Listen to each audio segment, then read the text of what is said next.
We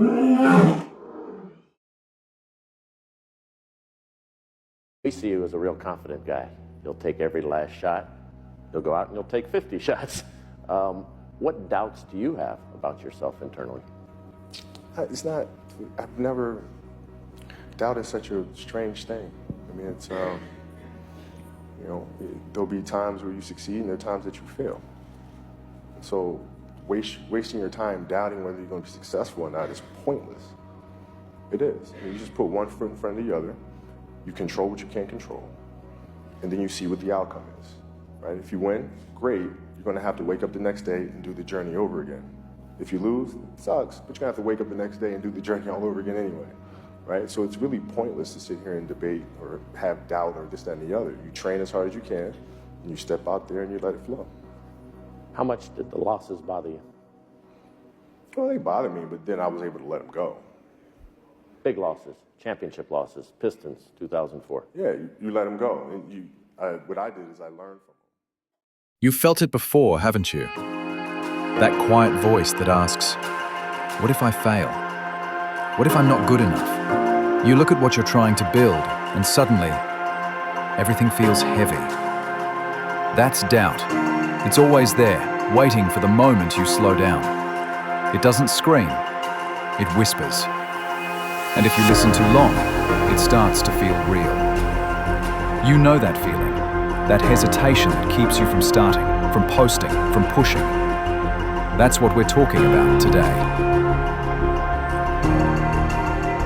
You're not weak for doubting yourself. You're human. Every person chasing greatness has been there. The sleepless nights, the second guessing, the thoughts that maybe you should quit. Take J.K. Rowling. Rejected 12 times before Harry Potter was published. She was a single mother, writing in cafes, doubting if she would ever be seen. But she didn't stop. She wrote one more page. She submitted one more manuscript. And eventually, she became a name the world remembers. You might doubt your ideas, your exams, your future. You might be sitting there thinking, maybe I'm not enough. What if your breakthrough is just one more try away? I was travelling to Portugal where I was working for Edinburgh, back to Edinburgh, slowly growing and growing. But it was in Edinburgh that I actually kind of carved a book out of that massive material. My circumstances then were that I was a single parent, recently divorced, not working, very, very broke, and determined to finish the book because I was about to start training as a teacher. And I knew that I would have no time at all to write. So it was a self-imposed deadline. I just wanted to finish this book and just try and get it published. It was turned down by 3 publishers before Bloomsbury, which actually isn't that many at all. But one of them kept me hanging around for about a year, saying we might, we don't know. And that was bad for my nerves, and it made it feel far more difficult than it probably was. I was very lucky. I got the second agent I approached took me on. So that was the big break. That was the biggest break, that I was taken on by a very good agent, Christopher Little, and it was then up to him to take it round to publishers, which again saves your nerves. I wasn't the one who had it thumping back onto my doormat every morning. I did go and train as a teacher, and all the year that I was doing my postgraduate certificate of education, I was waiting to hear from publishers. I already had my agent. Just before I started teacher training, I got my agent. So all that year, I was on tenterhooks, whether it would happen or not. And at that point, my realistic ambition was teach part-time, write part-time, which would have been a great life. I like teaching. Everything turned around. 2 things happened. First of all, I got a grant from the Scottish Arts Council, which I think was the highest grant they'd ever give. It was £8,000, which to me at that time was a fortune.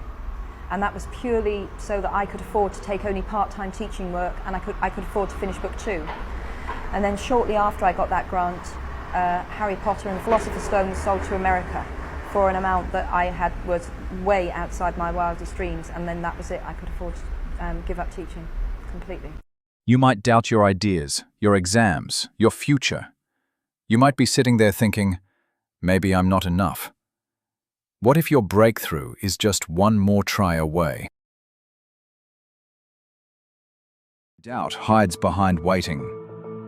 Maybe I'll start tomorrow.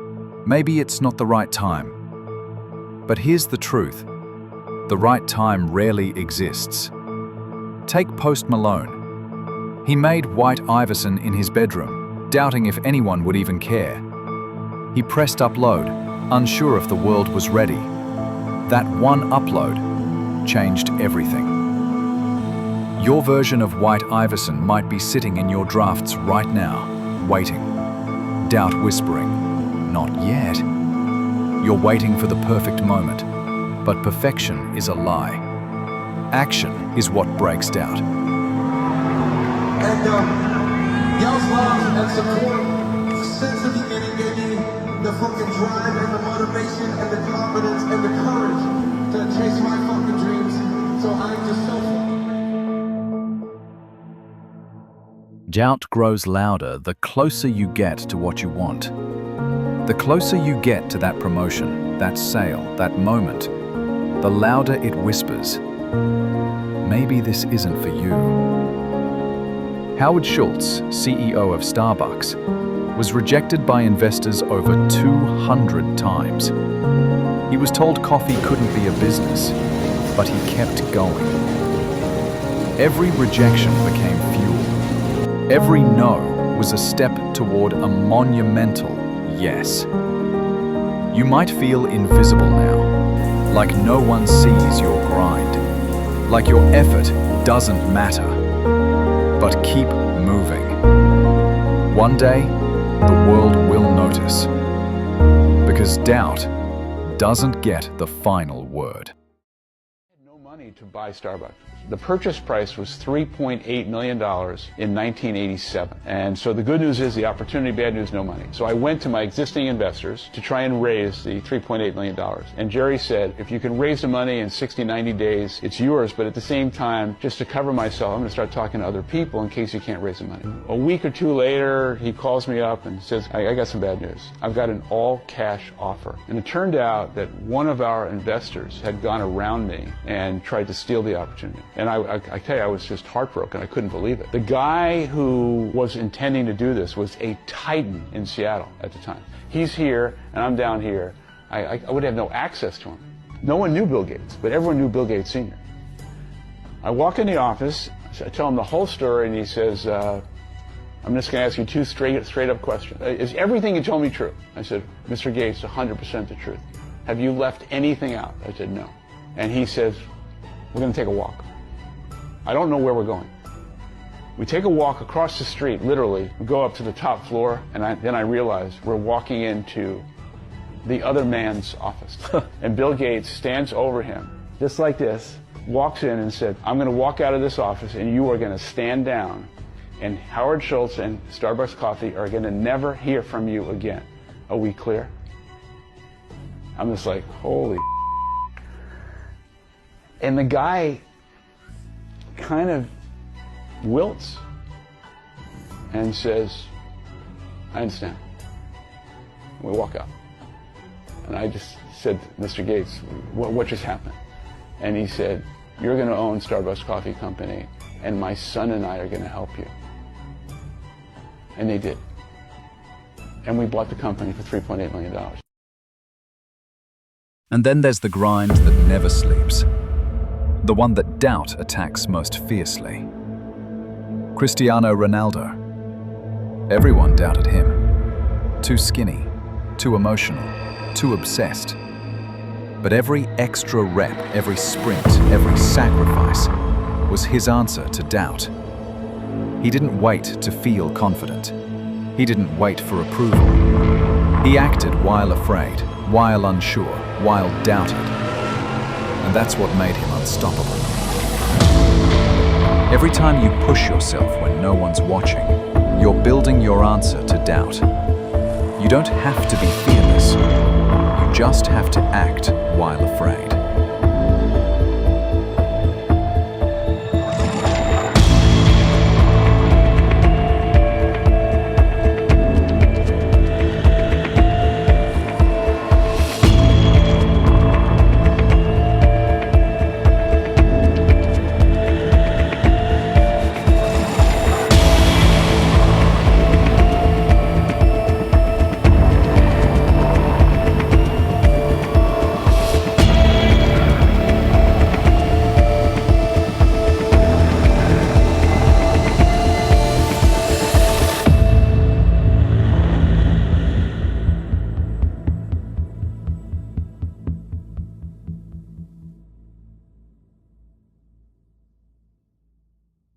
You've walked through doubt today.